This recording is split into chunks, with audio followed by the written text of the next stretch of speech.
कि ईडी ने इनको मारा, इनको पीटा, इनके परिवार को धमकी दी और कहा जैसा हम कहते हैं वैसा लिख, वरना तेरे परिवार का वो अंजाम करेंगे तू कहीं मुंह दिखाने लायक नहीं रहेगा। ये सारी बातें इसने लिखी और इतना ही नहीं, इस चंदन रेड्डी को इतना पीटा गया, इतना मारा गया, इतना मारा गया कि इसके दोनों कान के पर्दे फट गए। मैं पूरे देश को यह बताना चाहता हूं कि इन्फोर्समेंट डायरेक्टरेट यानी कि ईडी कैसे इन्फोर्सिंग डिक्टेटरशिप बन गया है, कैसे तानाशाही पूर्ण रवैया अपनाए हुए है, इसका एक एक करके आपके सामने आज खुलासा करूंगा। ईडी जो देश की सबसे ताकतवर जांच एजेंसी के रूप में आप सबके सामने प्रस्तुत की जाती है, वो किस तरह से जांच करती है, किस तरह से लोगों को प्रताड़ित करती है, किस तरह से उनके परिवारों को प्रताड़ित करती है, और तो और जिसके कारण आज मैं ये पीसी कर रहा हूं। एक व्यक्ति को कहा गया तेरी बेटी कॉलेज कैसे जाएगी हम देखेंगे। बेटी को धमकी, पत्नी को धमकी, बूढ़े मां बाप को धमकी, मारना, पीटना, प्रताड़ित करना और उसके बाद जबरन बयान लेना। यह मैं नहीं कह रहा हूं, यह न्यायालय के सामने उन लोगों के बयान हैं जिनसे जबरन मारपीट करके उनके परिवारों को धमकी देकर उनसे बयान लिया गया। और मैं एक एक करके नाम पढ़ रहा हूं। यह पहला नाम है चंदन रेड्डी का। यह चंदन रेड्डी हाई कोर्ट में पिटीशन करते हैं, माननीय उच्च न्यायालय में याचिका दाखिल करके ये बताते हैं कि ईडी ने इनको मारा, इनको पीटा, इनके परिवार को धमकी दी और कहा जैसा हम कहते हैं वैसा लिख, वरना तेरे परिवार का वो अंजाम करेंगे तू कहीं मुंह दिखाने लायक नहीं रहेगा। ये सारी बातें इसने लिखी और इतना ही नहीं, इस चंदन रेड्डी को इतना पीटा गया, इतना मारा गया, इतना मारा गया कि इसके दोनों कान के पर्दे फट गए। दोनों कान के पर्दे फट गए। मार मार के, प्रताड़ित करके ईडी का जो हिटलर शाही का गैस चैंबर है, मैं कहूंगा वहां पर 3rd डिग्री टॉर्चर इस व्यक्ति को देकर जबरन इससे साइन कराया गया। और उसके बाद जब यह व्यक्ति कोर्ट में जाता है तो अपने सारे दुखड़े माननीय न्यायालय के सामने इसने बयान किए। कैसे इसका बयान लिया गया ईडी में, कैसे इसका बयान लिया गया ईडी के अंदर। और यह इस व्यक्ति की डॉक्टरी जांच है, जो डॉक्टरी जांच की कॉपी मैं अभी आपको दूंगा। ये दोनों डॉक्टरी जांच ये कहती है कि चंदन रेड्डी को मार मार के उसके कान के पर्दे फाड़ दिए गए, उसको सुनाई नहीं दे रहा है। ये डॉक्टरी की जांच आपको देता हूं। ऐसे कर रही ईडी इन्वेस्टिगेशन। पहला आदमी चंदन रेड्डी, दूसरा अरुण पिल्लई। अरुण पिल्लई वो शख्स है जिसकी पत्नी को, बेटी को, परिवार को धमकाया गया, डराया गया। ईडी ने बयान लिया और बयान लेने के बाद यह शख्स कहता है, न्यायालय में लिखकर देता है, माननीय न्यायालय के सामने कहता है मुझसे जबरन झूठा बयान ईडी ने लिया, मुझसे जबरन झूठा बयान ईडी ने लिया। अरुण पिल्लई। तीसरा व्यक्ति समीर महेंद्रू। समीर महेंद्रू, इसकी पत्नी को बुलाकर गिरफ्तार करके रखा गया, धमकाया गया, डराया गया, परिवार को प्रताड़ित किया गया।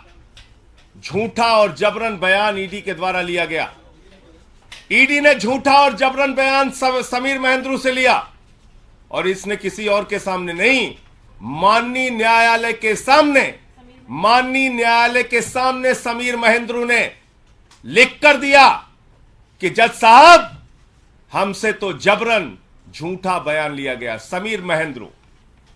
तीसरा नाम चौथा नाम भूषण बेलगावी।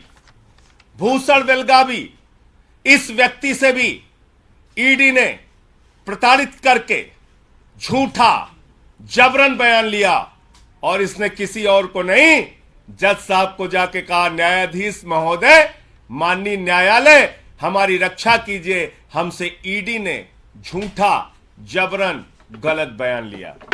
पांचवा नाम मनास्वामी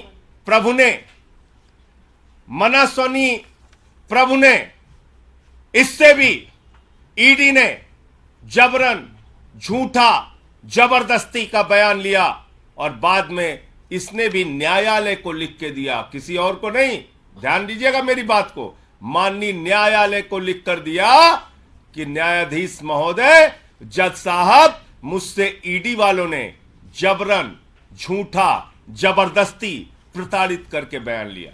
छठवां नाम राघव रेड्डी। ये राघव रेड्डी छठवां नाम। राघव रेड्डी, इसने न्यायालय के सामने जाकर कहा कि न्यायाधीश महोदय, हमको तो दबाव बनाया जा रहा है राजनीतिक नेताओं के नाम लेने के लिए, हम पर दबाव बनाया जा रहा है राजनीतिक नेताओं के नाम लेने के लिए।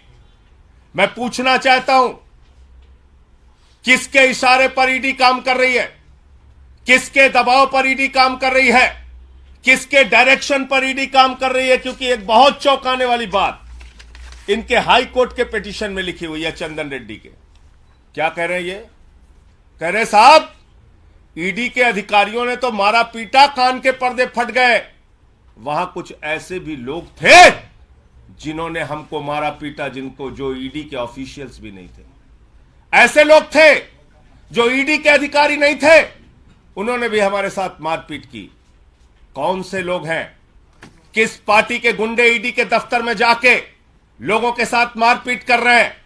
कौन से लोग हैं जो ईडी के दफ्तर में जाते हैं, पूछताछ करते हैं, मारपीट करते हैं और जबरन बयान लिखवाते हैं? इसका खुलासा होना चाहिए। माननीय हाई कोर्ट के सामने यह याचिका पड़ी है। इसके साथ साथ मनीष सिसोदिया जी के पीएस रिंकू, आप जानते हैं कानून में नियम है, किसी को भी बुलाओ, नोटिस दो, पूछताछ करो, कैमरे में पूछताछ करो और सारी जानकारी ऑन पेपर रखो। ईडी हवाई डिपार्टमेंट हो गया है। फोन करता है, बुलाता, आजा, बैठ इतने घंटे, जा घर जा, फिर आजा, बैठ सुबह से शाम तक, फिर घर जा। आप गुंडागर्दी करके, धमका के, डरा के, कान के पर्दे फाड़ के, तेरी बेटी कॉलेज कैसे जाएगी, इस तरह का बयान देके जांच कर रहे हो? इस तरह का बयान देके जांच कर रहे हो? मैं देश के प्रधानमंत्री से पूछना चाहता हूं, आपने बेटी बचाओ बेटी पढ़ाओ का नारा दिया है, बेटियों के नाम पर धमकी दी जाएगी तो कोई आदमी तो अपने प्राण भी दे सकता है, कागज पे दस्तखत करना तो बहुत दूर की बात है।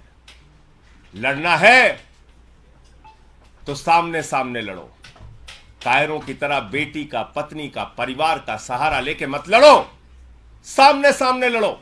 जो भी लड़ाई करनी है सामने सामने करो। और आपको याद होगा, देश की पार्लियामेंट में, देश की संसद में मैंने ये सारे विषय सिलसिलेवार करके एक एक मुद्दा उठाया था ईडी के संबंध में और कहा था कि पिछले 8 वर्षों में 3000 छापेमारी ईडी ने की है और मात्र 0.5% ईडी का कन्विक्शन रेट है। और यह कहने पर मुझे प्रिविलेज का नोटिस मिला। बहुत अच्छी बात है। देश की संसद में अब मुझे ये सारे मामले उठाने का अवसर मिल गया। मैं विशेषाधिकार समिति के सामने इन ईडी के अधिकारियों को बुलाने के लिए आज ही ये सारे कागजात प्रस्तुत करूंगा कि ईडी के इन सारे अधिकारियों को बुलाया जाए। विशेषाधिकार, संसद की विशेषाधिकार समिति के सामने मैंने जो मामला पार्लियामेंट में उठाया था उन आरोपों को ये सारे कागजात 100%, मैं तो कहूंगा 100% से ज्यादा सिद्ध करते हैं कि ईडी राजनीतिक दबाव में जबरन झूठा मामला बनाती है, सरकारों को बदनाम करती है, सरकारों के ऊपर झूठे आरोप लगाती है। शराब घोटाला जैसी कोई चीज, उसका कोई सिर पांव है ही नहीं। जिन लोगों के जबरन बयान लेकर ईडी ने ये सारे मामले बनाए हैं, वो तो न्यायालय के सामने जाकर कह रहे हैं, हुजूर हमें तो मारा जा रहा है, हमारे तो कान के पर्दे फाड़ दिए जा रहे हैं, हमारे परिवार पे दबाव बनाया जा रहा है, हम पे दबाव बनाया जा रहा है और झूठे बयान लिए जा रहे हैं। बहुत अच्छा है। अब देश की, भारत की संसद की, पार्लियामेंट की विशेषाधिकार समिति के सामने जिसने मुझे नोटिस दिया है, ये सारे विषय और मामले मैं रखूंगा और इन सारे अधिकारियों को वहां बुलाने के लिए बोलूंगा कि इन सबको बुलाया जाए और पूछा जाए।